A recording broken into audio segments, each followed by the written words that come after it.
Iran Israel যুদ্ধের উত্তেজনার মধ্যেই ইসরায়েলের প্রধানমন্ত্রী বেনিয়ামিন নেতানিয়াহুকে টেলিফোনে কড়া কথা শুনিয়েছেন যুক্তরাষ্ট্রের প্রেসিডেন্ট ডোনাল্ড ট্রাম্প। এমনকি নেতানিয়াহুকে পাগল বলেও মন্তব্য করেছেন তিনি। তাহলে কি বিশ্বের দুই পরাশক্তিধর মিত্র যুক্তরাষ্ট্র ও ইসরায়েলের দীর্ঘদিনের বন্ধুত্বে ফাটল ধরছে? নেতানিয়াহু যে ক্রমেই আন্তর্জাতিক অঙ্গনে অপ্রিয় হয়ে উঠছেন সেই ইঙ্গিত দিতেও ছাড়েননি ট্রাম্প। ইরানের সঙ্গে ৩ মাস ধরে চলা যুদ্ধের ইতি টানতে আলোচনা চালিয়ে যাচ্ছে ট্রাম্প। আর ঠিক তখনই লেবাননে ইসরায়েলি হামলার কারণে তা ভেস্তে যাওয়ার উপক্রম হয়েছে। আর সে কারণেই ইসরায়েলি প্রধানমন্ত্রীর সঙ্গে টেলিফোনে কথা বলেন ট্রাম্প। যুক্তরাষ্ট্রের সংবাদ মাধ্যম এক্সিওস জানায়, ফোনে নেতানিয়াহুর ওপর তীব্র ক্ষোভ প্রকাশ করেন ট্রাম্প।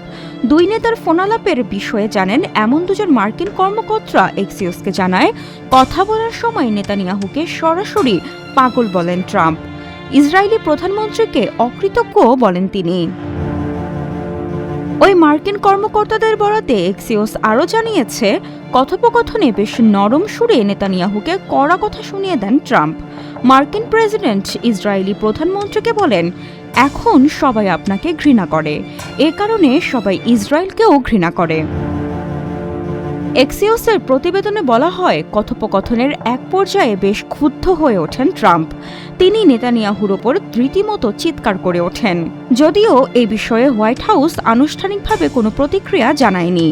তবে নেতানিয়াহুর সঙ্গে কথা বলার পর ট্রাম্প নিজের মালিকানাধীন সামাজিক যোগাযোগ মাধ্যম ট্রুথ সোশ্যালে পোস্ট দিয়েছেন। সেখানে এই ফোনালাপকে তিনি ফলপ্রসূ বলেছেন। পরে নেতানিয়াহুর দপ্তর থেকে একটি বিবৃতি প্রকাশ করা হয়েছে। এতে বলা হয়েছে, লেবানন থেকে যদি ইরান সমর্থক সশস্ত্র গোষ্ঠী হিজবুল্লাহর হামলা অব্যাহত থাকে, তাহলে ইসরায়েলও বৈরুতে হামলা চালাবে। তাই মধ্যপ্রাচ্যের চলমান সংঘাতের প্রেক্ষাপটে যুক্তরাষ্ট্র ও ইসরায়েলের সম্পর্ক শেষ পর্যন্ত কোন দিকে মোড় নেয়, সেটি এখন দেখার বিষয়। সামান্থা আলী, আজকের পত্রিকা।